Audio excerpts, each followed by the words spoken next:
All right, this is actually the second time I'm shooting this video because my opinions on this car have changed so much since the first time that I shot this. So take two. Lamborghini. When I say Lamborghini, you probably picture a certain type, right? Like every car has a type.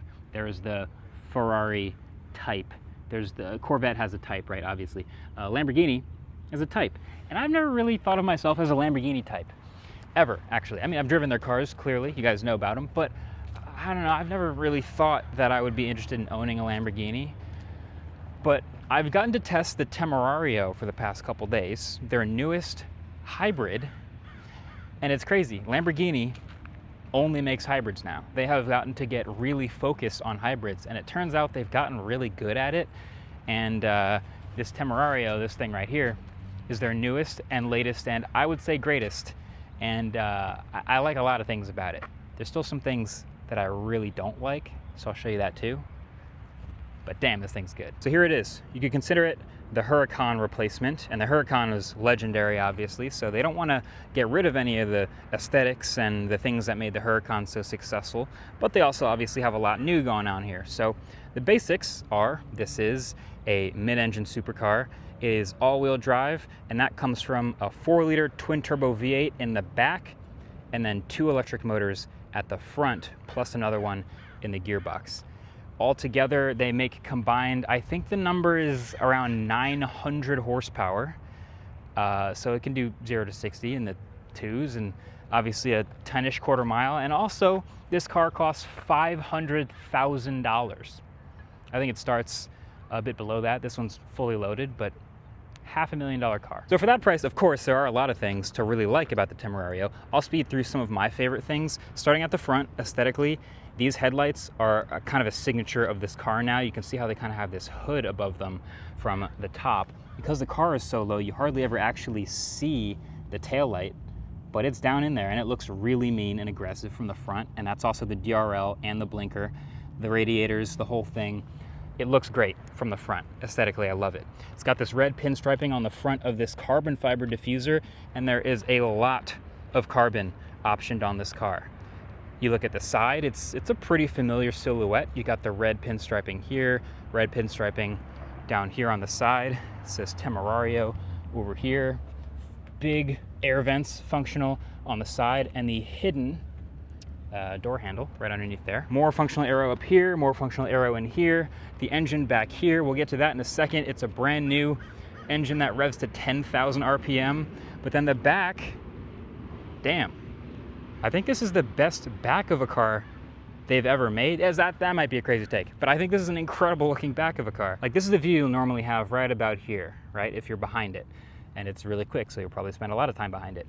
First things first, big center mounted exhaust up at the top. A ton of open space, like there's a lot of air moving through here. You see the backs of the radiators. The lights look really good. That's made of carbon. And then the rear diffuser kind of pinches in the middle here, leaving this huge amount of exposed tire on the back. A couple thoughts on that. One, I think it looks really good. Kind of looks like a jet. Also, the reverse light is down there, kind of like race cars. Two, I'm not sure how legal this is, because 3, this throws up a ton of rocks and chips and stones, and whatever you're driving through, if you're behind the Temerario, you better hope you have PPF or something, because you're gonna be feeling that. But either way, aesthetically, this thing is awesome. There is a ton of carbon fiber up here on this spoiler and this whole rear deck lid. All of this right here is optional carbon, and I think this option together is like $80,000 or something like that. So you're gonna see a lot of Temerarios that don't have this much carbon, but still looks great. You can see the V8 and the firing order of the cylinders down in there. It looks really good. Okay, so lots to like about the aesthetics of the Temerario. I will point out for anybody wondering that there is a decent amount of front trunk space. You grab this little latch right here and pull it to open, and this short hood sort of flips open, and that is enough room for exactly what I've needed for this day trip out to California to review this car, which is a duffel bag and a backpack and a tiny bit more on top. That's about all you can fit in there, and that's about all I need, so great. There's just so much functional aero here. Look, you can see the air comes in right at that front splitter and shoots up at the top to keep the front of the car stuck to the ground. There's a lot going on. But okay, for that money, you would think that you'd love the interior as well. And this is where it starts to get a little bit more nuanced with my take. So let's get inside the Temerario. So in here, it starts to get racy, sporty, Lamborghini, as you'd expect it. I'm sitting in these really stiff carbon fiber bucket seats that look amazing, but are not heated or ventilated or power moving. They are manually adjusting, and that's normal for buckets, but not super comfortable for driving for a long time. And then you have this new looking interior here with the steering wheel with carbon fiber on it. The Italian flag colors are everywhere, the hexagons, lots of Alcantara, and then also the screens. So this is the primary display. You've got the driver display back here, and you've got a secondary display for the passenger over there. Lots of carbon. I have a huge amount of carbon in the door here. This is part of that package that I said costs like $80,000, so you kind of can't miss it. Again, you'll see a lot of Temerarios that don't have all of this, but you see the Lamborghini patterns everywhere. You see the speakers in the door. All of that is very pretty and very race car. But I don't love all of this. See, if you've been watching this channel for more than a couple of days, you've already seen we uploaded our ZR1 review for that Corvette right over there. And that is an incredible performance car in a lot of ways similar to this one, maybe even competing against this one, track focused, straight from GM. But that is a very livable, functional, practical interior. This one, not so much. Like the Corvette had cup holders. Lamborghinis, not so much a fan of cup holders. Not really any of those in the middle of this car. I also would really like a place to put my phone in most cars, and well, these are the two most likely spots for you. Again, the Corvette had wireless chargers and all that. This is just a spot to put your phone, which is, it's fine. It kind of slides around. It doesn't charge or anything, and you could plug it in with one of these USB-C ports, but it's not very readable. And then this spot back here, and then there is no storage in here. That's just kind of, that's it for your phones. Up at the steering wheel, there is a lot going on. I do like most of it. I like that it's leather and has the carbon up here and then the 12 o'clock red dash here. But I hate this.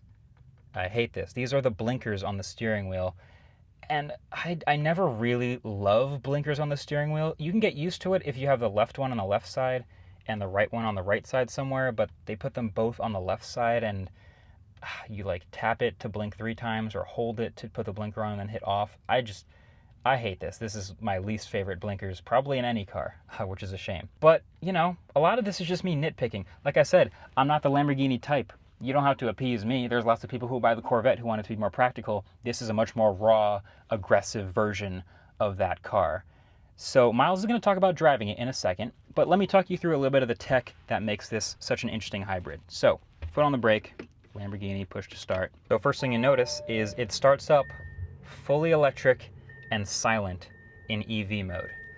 And everything's blue, and that's the default for this car. No cold start needed yet, because you might want to sneak out of your garage and maybe a little bit out of your neighborhood before firing up that 10,000 RPM V8 and not waking up your neighbors. So that's actually a useful feature, and people do drive their Lamborghinis in front-wheel drive and fully electric mode because of that feature. So that's nice. And then from there, this hybrid system is pretty intuitive. You have your drive mode selector over here, and then your EV mode change over here on the right. So if I want to switch from EV mode to Strada or street mode, it will switch back and forth between electric and gas.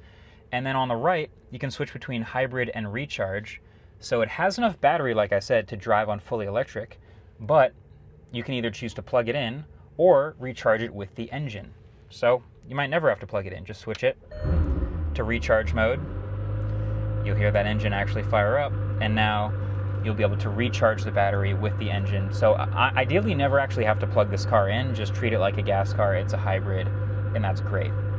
Of course, on the left, you also have sport mode. You can hear the valves open up a little bit. And Corsa and Corsa ESC off are all available to you. All the colors change. It gets a little more aggressive. The shift logic changes. A whole bunch changes with driving this car. Now again, there is a lot to like about driving the Temerario, but the software is not one of those things. This is the screen you have for your main Lamborghini built software experience, and it looks, I mean, I get that they want the like fun, cool, holographic type of aesthetic thing, but it does kind of look ancient. Like that's your, it's intuitive, but that's your temperature control or this, which takes a while to get into your temperature and fan speed stuff here.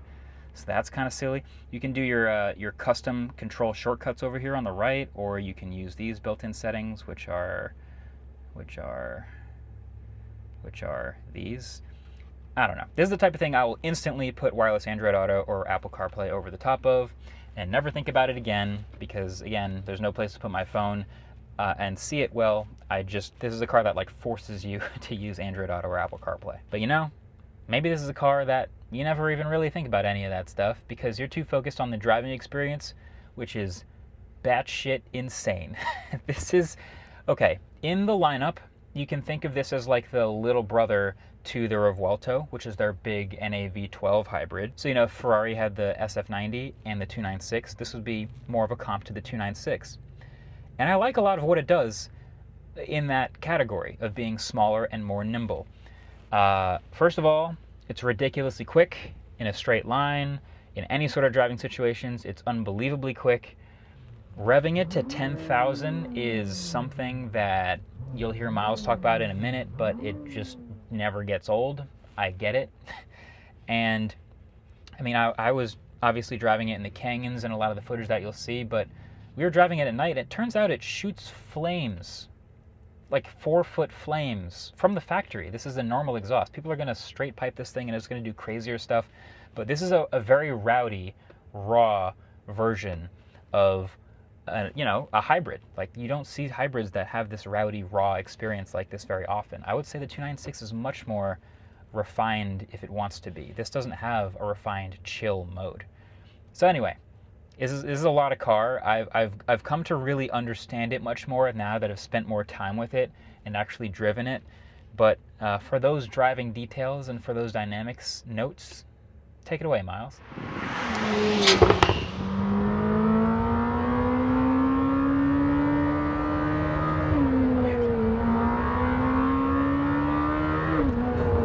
Woo!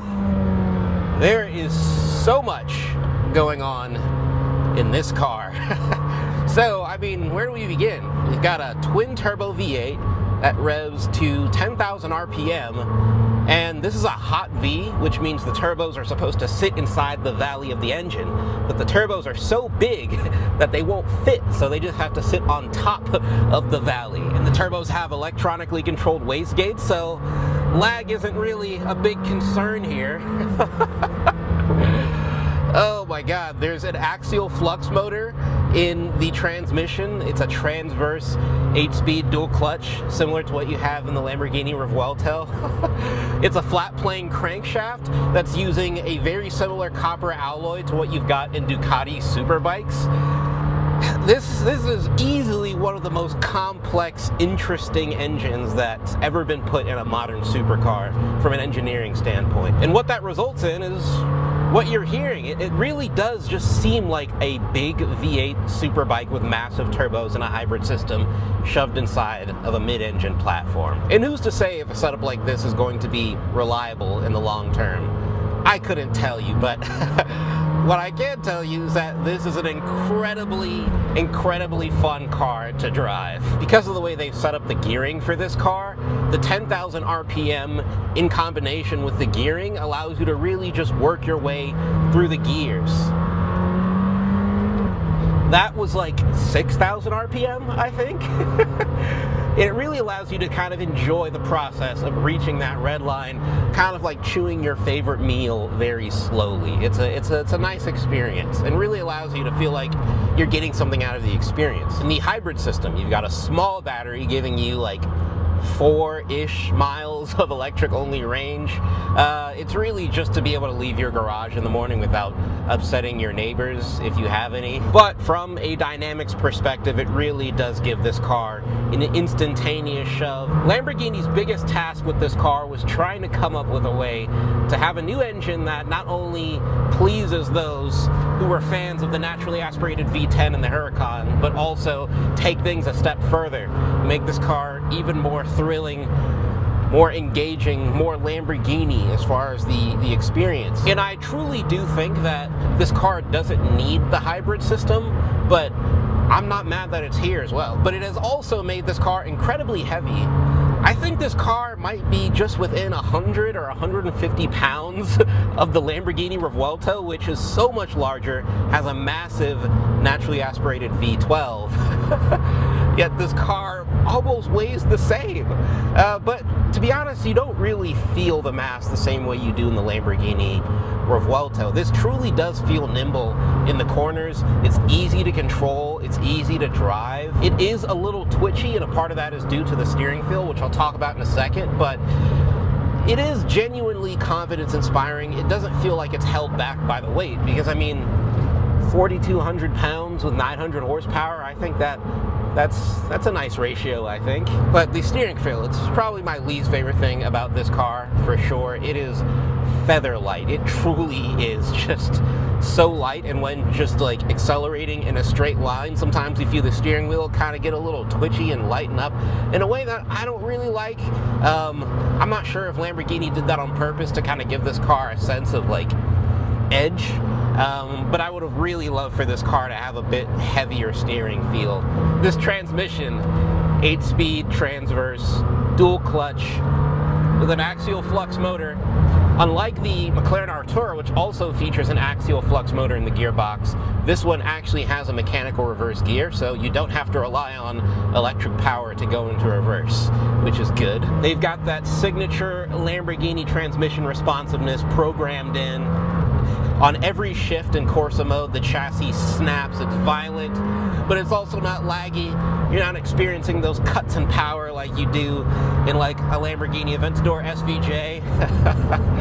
Perfect for the street, for performance driving, perfect for the racetrack. Very, very good transmission. 10 out of 10, no notes. From a driving perspective, nothing's really changed as far as negatives go. It's still not comfortable to drive in long distances. It's kind of jerky unless you're driving in an electric mode around town. It's super low to the ground. You know, you're constantly paranoid about scraping this car when entering a driveway or a slight incline. It's got all the same cons that come with having a Lamborghini. Obviously the tech is not where it could be, but my biggest fear going into driving this car was me being worried that it was going to be Porsche-ified, which means hyper competent on a technical level and dynamically excellent, but just lacking the theatrics and all the things that we've come to know and love about Lamborghini. But after driving this car, I don't know why I was ever worried, to be honest. It may not have the sensationalism, the theatrics of like a Diablo GTR or a Mercy SV or an Aventador SVJ, but this might be peak Lamborghini driver's car. Everything they've done from an engineering perspective has made this probably the most enthusiast-focused Lamborghini for on-road driving that I've ever driven. Woo! Yeah, this is one of those ones. But that's about it. Gotta go back to the cold New Jersey now, which I'm not super excited for. Talk to you guys in the next one.